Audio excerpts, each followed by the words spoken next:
Hello everyone, welcome to Dr. Rajesh Biogenesis Chemistry Academy, Hyderabad, Telangana State. In this video, we are going to discuss what is a hyperconjugation. So, one of the most important factor which will be explained after inductive as well as mesomeric effect. So, which is related to sigma as well as a adjacent empty orbital, etc. Okay. So, what is a hyperconjugation? So, hyperconjugation is almost all a stability factor. It is one of the stability factor. Okay. So, after inductive as well as mesomeric effect, this is going to be completely plays an important role. And here, this is a permanent effect. Hyperconjugation is a permanent effect here. So, it is present both molecule carry sigma as well as pi effect. Sigma pi conjugation effect.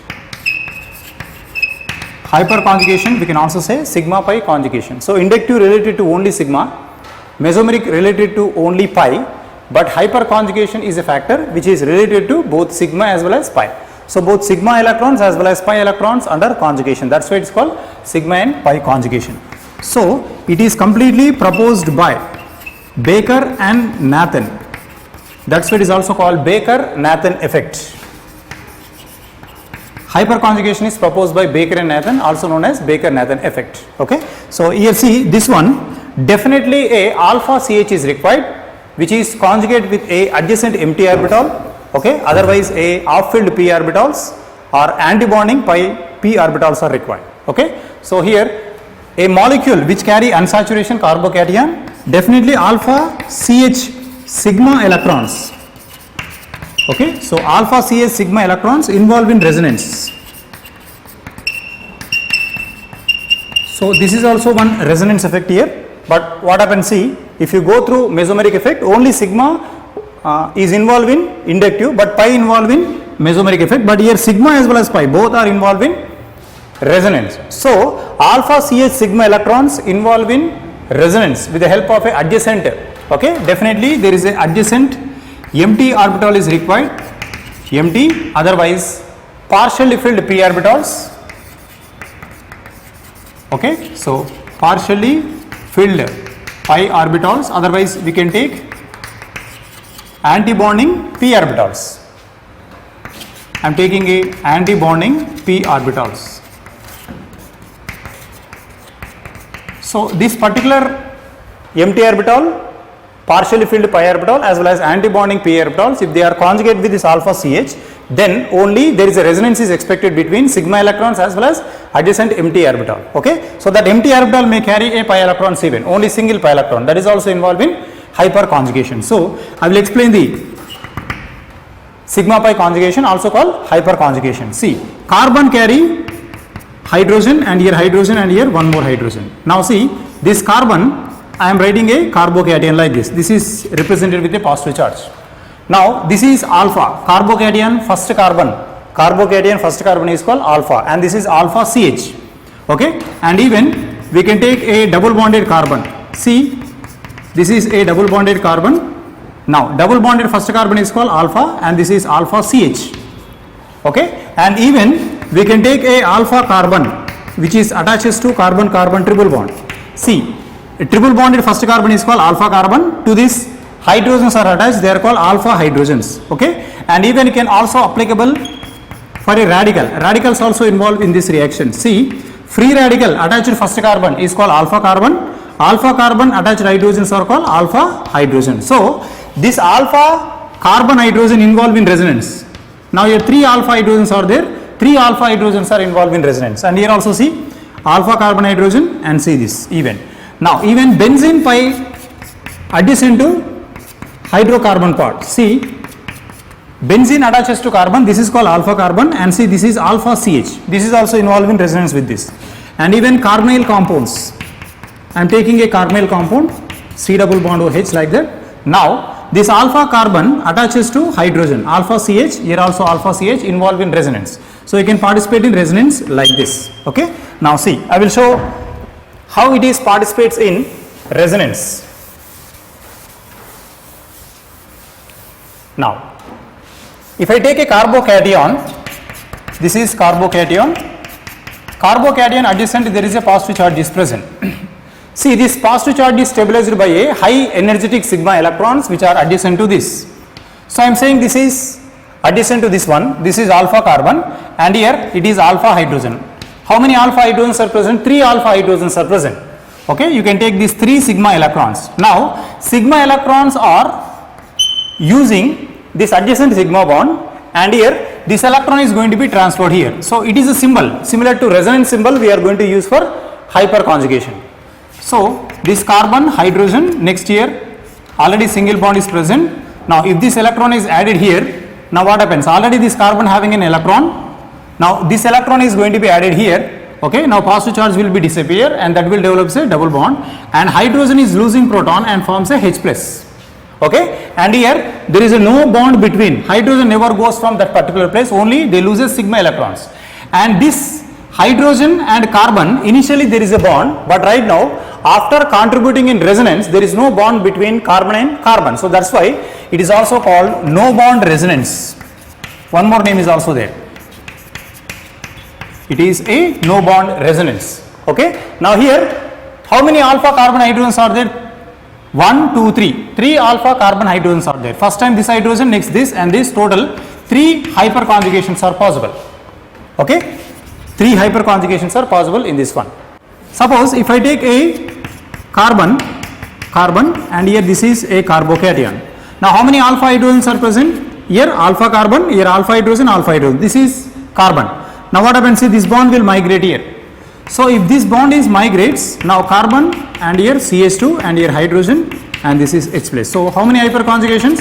CH hyperconjugations are 2 hyperconjugations. Okay, and if I take alpha carbon with only 1 hydrogen, see this is a carbocation. Now this will carry only 1 hydrogen, so you can expect only 1 hyperconjugation. You can represent like this.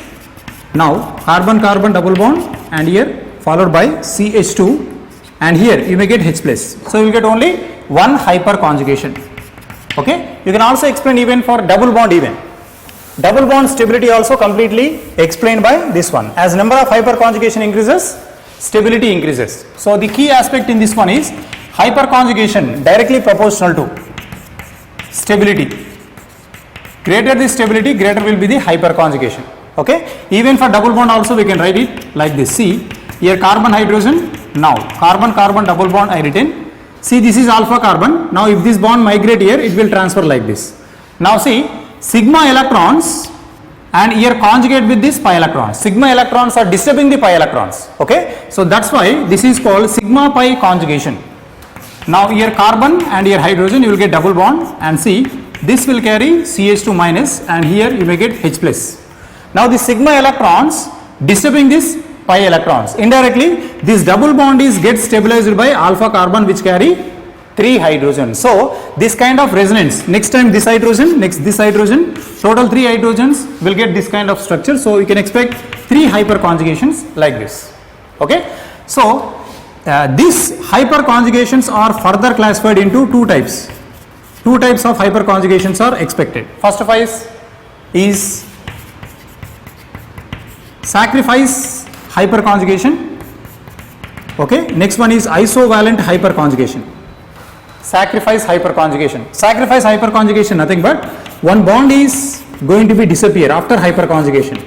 Now observe carefully in this one. Here this alpha carbon carry 1 bond, and here 2 bond, 3, and this is 4. Okay, and here 5, 6, 7, total 7 bonds are present. Now if it is involved in hyperconjugation, now what happens? Here you will get a double bond, and this CH will be as usual, and here this is converted to single bond, and this is minus, and here it is H plus. Okay, so initially 1, 2, 3, 4, 5, 6, 7, 7 bonds are present, but right now 1, 2, 3, 4, 5, 6, only 6 bonds are present, means one bond is loosed. That's why it is called sacrificed hyperconjugation. So sacrifice hyperconjugation you can expect for a double bond as well as a triple bond. One bond is disappear, that is called sacrifice. Okay, so if you count properly you will get the answer. See, I am writing carbon hydrogen, and here carbon with hydrogen double bond, and here I am writing this. See, this is 1, 2, 3, 4, 5, 6, 7. Total how many bonds are present? 7 bonds.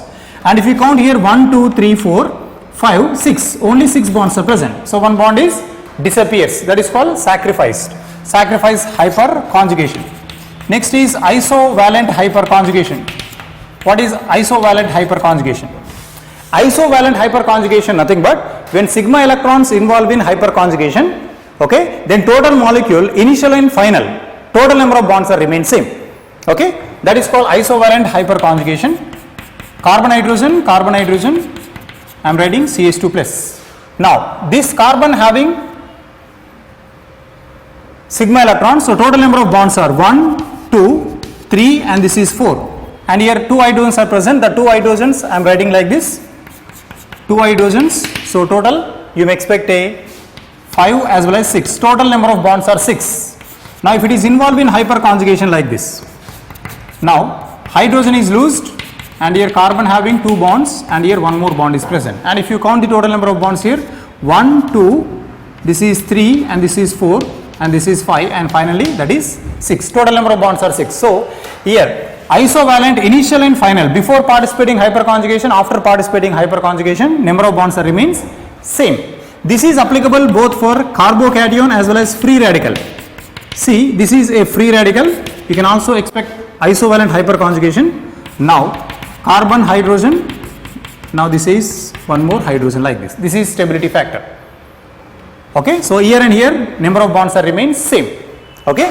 And what are the factors which will explain hyperconjugation? So the most important factor for hyperconjugation is which can easily explain stability of a carbocation, stability of carbocation. A carbocation stability is completely explained by hyperconjugation, okay. So observe carefully, here methyl is attached to CH2, now 2 methyls are attached to carbocation. Now here I am explaining with 3 methyls here. Now how many hyperconjugations are observed around this carbocation? Carbocation adjacent carbon alpha, here how many alpha carbons? 2 alpha carbons, alpha, alpha, alpha. So here 3 hyperconjugations, 6 hyperconjugations and here 9 hyperconjugation. Which is more stable?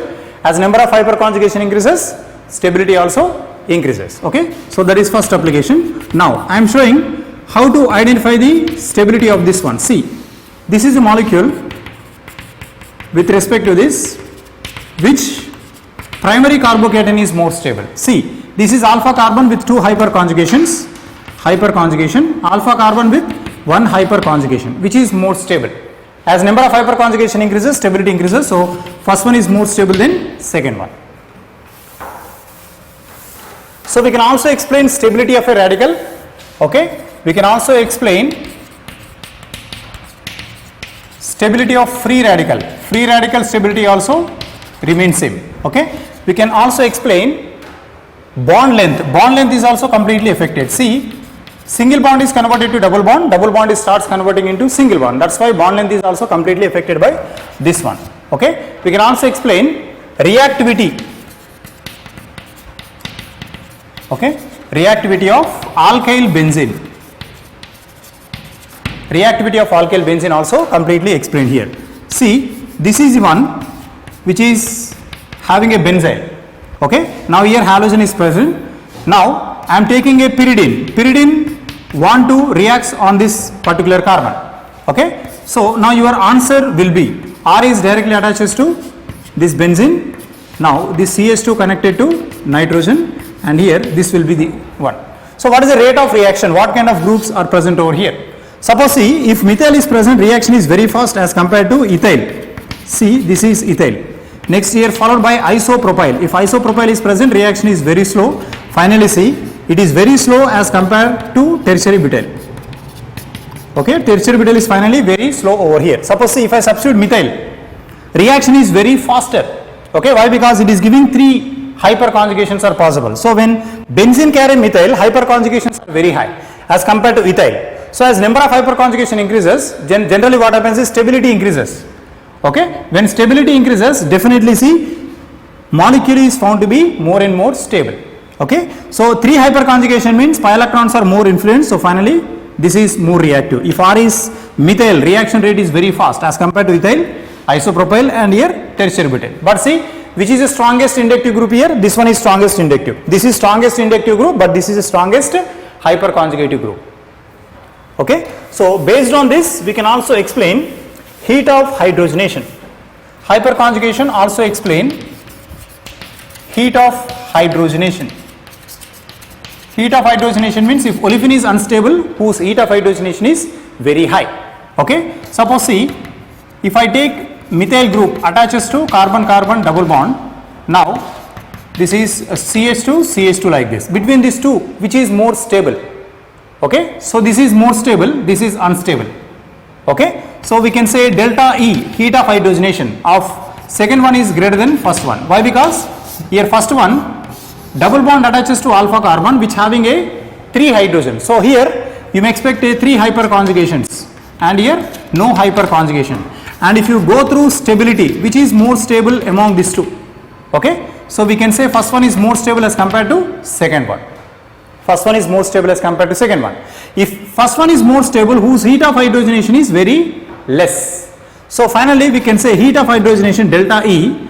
So second one is more as compared to 1. What is heat of hydrogenation? Okay. The amount of energy released when a hydrogen molecule is added on a unsaturated molecule. Okay. Now I am adding these 2 hydrogens on this double bond and finally see there is delta E is released. How much amount of energy is released?